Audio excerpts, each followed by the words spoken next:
qu'est-ce dans cette vidéo portant sur les fonctions affines, nous allons apprendre à déterminer a et b par le calcul. Donc on va s'intéresser à une fonction affine dont l'expression est de la forme f de x égale ax plus b.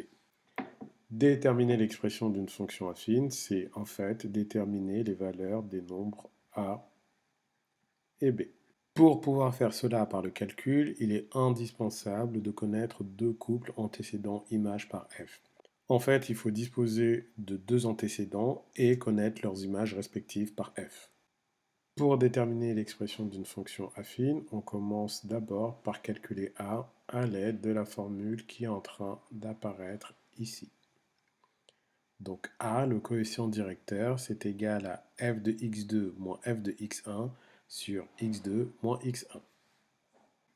Une fois que a est calculé à l'aide de cette formule, on détermine b en utilisant un des deux couples images antécédents dont on dispose. Mettons la démarche en pratique pour nous permettre de mieux la comprendre. On dispose d'une fonction affine f telle que f de 1 égale 3 et f de moins 2 égale moins 3.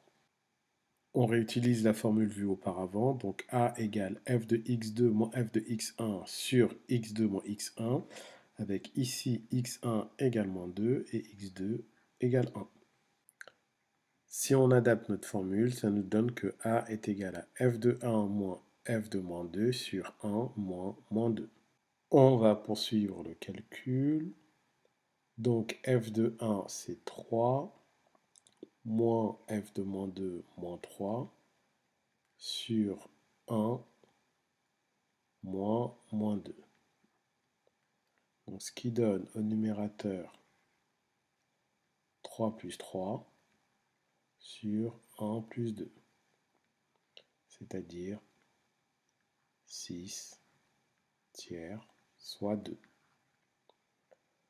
Donc a égale 2.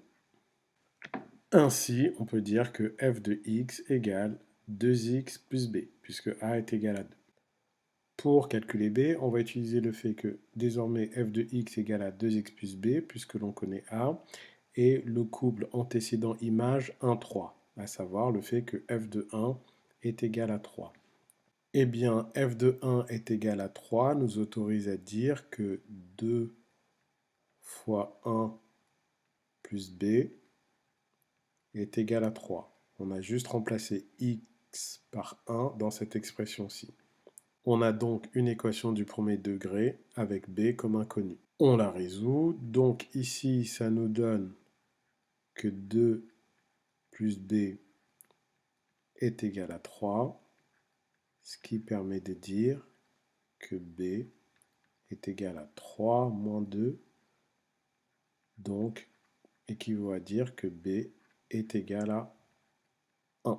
On connaît A, on connaît B, donc on a l'expression de notre fonction affine. Ainsi, f de x est égal à 2x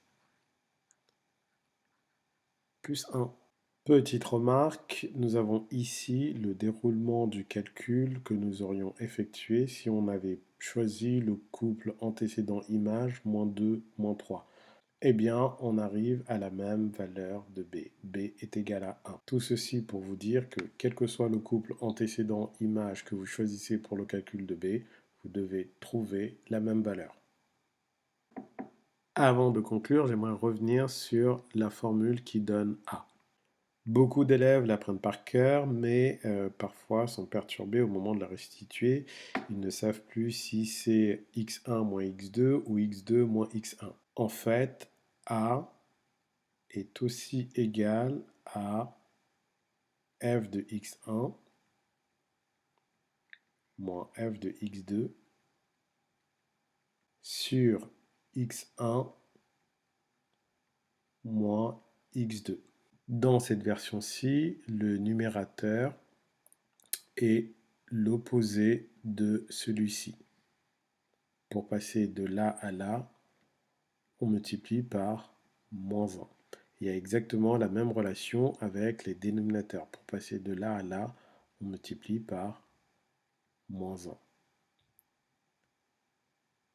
Ce qui fait qu'au final, la valeur de votre nombre a ne change pas. 3 divisé par 2, ça a bien la même valeur que moins 3 divisé par moins 2.